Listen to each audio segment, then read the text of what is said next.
আপনাদের মাধ্যমে পরিষ্কার করে সতর্ক করছি মুর্শিদাবাদ জেলার পুলিশ প্রশাসনকে, পরিষ্কার করে সতর্ক করছি, আগুন নিয়ে খেলবেন না। আর এসডিপিও উত্তম গড়াইকেও পরিষ্কার করে সতর্ক করছি। আপনাকে স্মরণ করিয়ে দিচ্ছি, যেটা মুর্শিদাবাদ জেলা, এই জেলার একজন এসপি ছিল 2008 সালে, তার নাম ডক্টর ভরতলাল মিনা।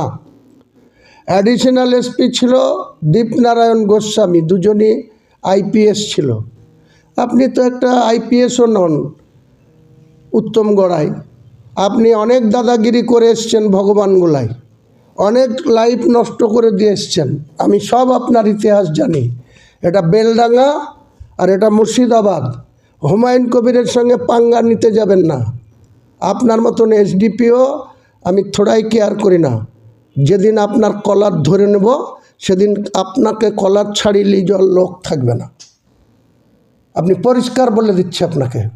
আপনি কে কাকে ল্যান্ড বিক্রি করবে, কে কাকে কিসের জন্য জমি কিনবে, হুমায়ুন কবিরের ট্রাস্টি কার কিসের জন্য জমি কিনবে, আপনি নির্ণয় করে দেবেন, আপনি ঠিক করে দেবেন উত্তম গড়াই, যে বেলডাঙ্গার জমি কে কাকে বিক্রি করবে, কে কাকে করবে না, তা আপনার পারমিশন নিতে হবে।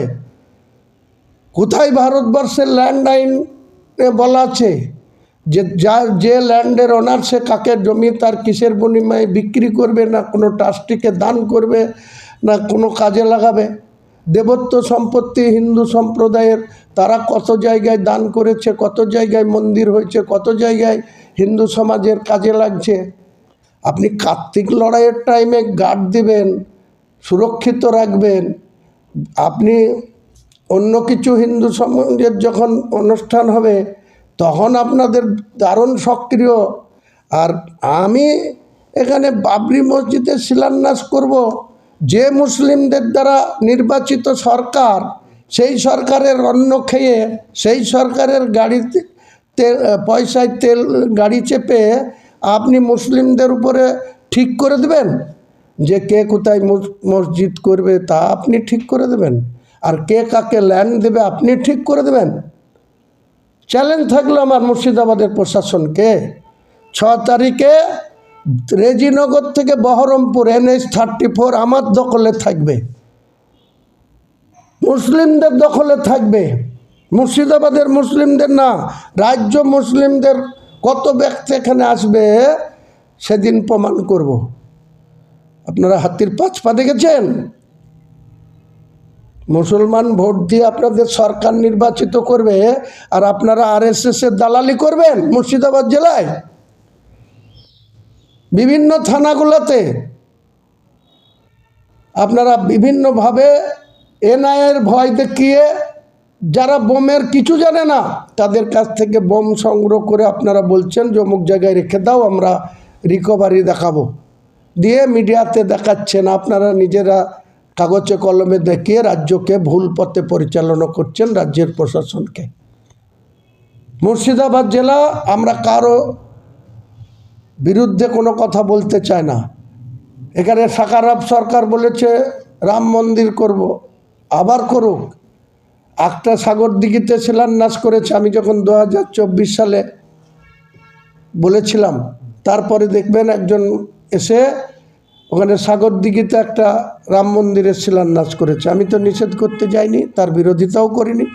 সাকারাব সরকার আবার বলেছে করবে, একটা কেন 26টা ব্লকে 26টা রাম মন্দির হোক, আমার কোনো বাধা নাই।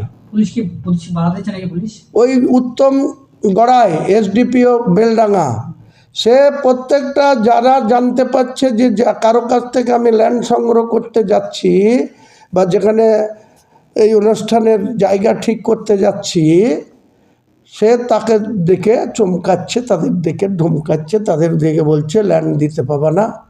আরে কোনো পুলিশ অফিসারের কি কে কার ল্যান্ড কাকে বিক্রি করবে তা দেখার দায়িত্ব? পুলিশ অফিসারের কাজ হচ্ছে কোনো জায়গায় ল অ্যান্ড অর্ডার ব্রেক হলে সেটাকে গিয়ে শান্ত করা, ল অ্যান্ড অর্ডারকে কন্ট্রোল করা, এটা পুলিশের কাজ। RSS এর দালালি করা কাজ। লালগোলায় দাদাগিরি করে 10টা জীবন শেষ করে দিয়েছে, বেলডাঙ্গাতে মনে করছো তুমি যা খুশি তাই করবে?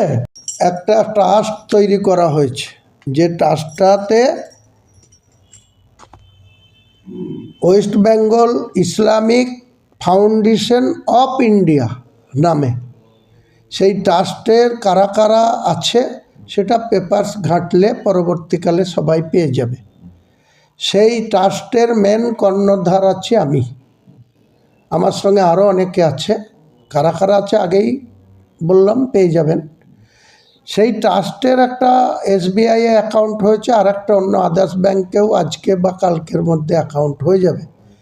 আমরা ইসলাম ধর্মাবলম্বী মানুষের কাছে ওপেন আপিল করব